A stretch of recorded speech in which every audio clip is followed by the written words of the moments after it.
جادو سحر و نوشتە هەڕەشە لە ژیانی کۆمەڵایەتی باشووری کوردستان دەکات.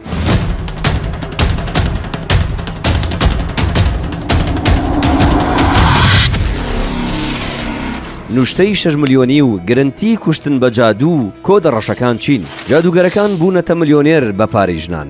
ماوەی چەند ساڵێکە دیاردەیەکی ترسناک و دوور لە بەها کۆمەڵایەتیە کوردیەکان سەری هەڵداوە کە ئەویش بریتێ لە بڕینی ئەندامی زاوزەی کەمتیار، کلکی پشیلە و گوێی سەگ و هەندێک گیانداری تری ماڵی و شاخی. ئەویش بۆ بەکارهێنانەوەی لە نوشتە و جادووی ڕەش و سحری بکوژدا. دیاردەکە ئەوەندە پەرەی سندووە کە لە ماوەی 2 ساڵی ڕابردوو بەڕێوە بەرایەتیەکانی پۆلیسی شارەکانی سلێمانی و هەولێر و دوهۆک لە 4 هەڵمەتدا 98 کەسیان دەستگیر کردووە کە پیشەیان فاڵ و جادوو بەخەتگرتنەوە و نوشتە نووسین بووە. نوشتە و جادو و سحرەکان لە شتومەک و کەرەستەی سەیر و سەرنجڕاکێش دروست دەکرێت. بۆ نمونە قژی کەسی نوشتە لە دژکراو یاخود کۆندامی زاوزەی کەمتیار یاخود کلک و گوێی پشیلە و سەگ کە ئەمە لەم چەند ساڵەدا ترس و تووڕەی زۆری لای خەڵک دروست کردووە. نوشتە و سحرە دروستکراوە قاچاخەکان دوای دروستکردنیان دەبێت ببرێنە ماڵی کەسی بە ئامانجگیراو یاخود سەر گۆڕستان و شوێنە نهێنێت دوورە دەستەکان. لەو ماوەیەشدا لەسەر 11 گۆڕستانی هەولێر و سلێمانی بە هەزاران نوشتە و جادو دۆزراونەتەوە. ئەنجامەکەشی لە دادگاکان بەڕوونی بیندراون کە هەڵکشانی خەیاڵی لێکجیابوونەوەی هەوسەرانە. لە هەمووی سەیرتر نرخەکانە کە بەپێی شوێن و جۆری گرنتیەکە و کەسی ئەنجام دەردەگۆڕێت. بۆ نمونە نوشتە و جادو بۆ ژن و کچە بازرگانەکان و بەرپرسەکان تا 6 ملیۆن و زیاتر دەچێت. بەڵام بۆ هەژار و دەستکورت و موچەخۆرەکان لە نێوان 300 بۆ 500 هزار دیناردایە. شێخ و فەڵگرەوەکان ئێستا وەکو جاران هەژار و دەستکورد نین، بەڵکو خاوەنی ڤێلا و شۆقەی گران بەهاو لێگزز و کادیلاکن و ئامادەنین تەواوی شەو و ڕۆژەکە لە خزمەتی ژنان و کچاندا مناقەشە بکەن، بەڵکو کاتێکی دیاریکراویان هەیە بۆ دیدار و بینین و ئەنجامدانی نوشتە و جادو. لە ساڵانی ڕابردوودا دەیان چیرۆک و ستۆری هەبوون کە خەڵکانێک بەهۆی کاریگەری سحری ڕەشمردون و گیانیان سپاردووە، جگە لە بوونی سەدان و هەزاران حاڵەتی جیابوونەوە و شەڕ و کرانە زیندان.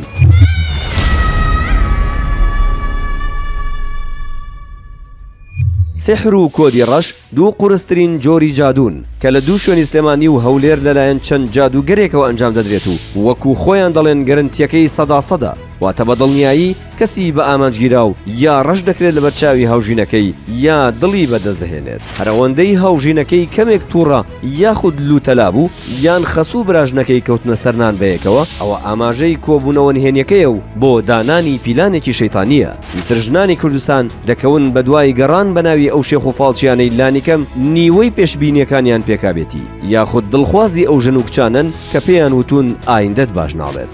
ئێستا ئیدی وەکو جاران جادوگەر و نوشتەچی و فاڵگرەوەکان پەنا نابەنە بەر ڕێگا کۆنە کلاسیکەکە بۆ خەڵەتاندنی ئافرەتان و کێشانەوەی پارەکانیان، بەڵکو ئێستا لە شوقە و ڤێلا و نێو ئۆتۆمبیلی فەخم و گرانبەها جەنابی شێخ نوشتەی گرنتی و جادوی ڕەش و لێ هەڵگەڕانەوە دەکات. بەم ڕێگەیە دەیان ملیۆن دۆلار تەنانەت بۆ ئەو فاڵچی عەرەب و ئێرانیانەش دەچێت کە ساویلکەی ئافرەتانی باشووری کوردستان و ئەو پارە زۆرە کەمەند کێشی کوردون و هاتوونەتە هەرێم بۆ هەمان مەبەست.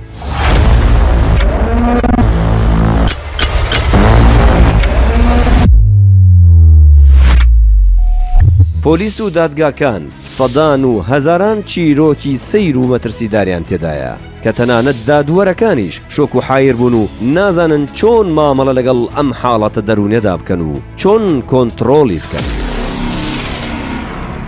سەرباری ئەوەی لە هەموو ئاینە ئاسمانیەکاندا سحر یاخود جادوو بەڕەهایی حرام کراوە بۆ ئەو کەسەی ئەنجامی دەدات و ئەوەشی سەردانیان دەکات بۆ مەبەستە و متمانەیان پێدەکات. لەگەڵەوەشدا لە هەندێک لە شەریعەتەکان و مەزهەبەکانیشدا جادوکار و ئەوەی جادوو دەخوازێت بە ئەنجامدانی لە ئاین پێی دەردەچێت کەچی هێشتا زۆربەی ئەوانەی ئەم کارە دەکەن داوای دەکەن و بەدوایدا دەگەڕێن خەڵکانی پابند و ناپابندی ئاینە جیاوازەکانن.